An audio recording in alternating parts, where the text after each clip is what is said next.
Hello, welcome sa aking channel. Nandito tayo ngayon ay babaklas ako ng cellphone na natatakay BlackBerry.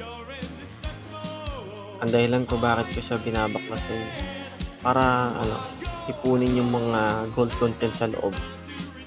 Marami kasi siyang gold content sa loob eh. Kaya kung titignan niyo mabuti, binabaklas ko siya. Pinas-forward ko na lang para mabilis kasi hindi ka short natin. Pinapakita ko yung mga gold content yung nasa loob ng cellphone.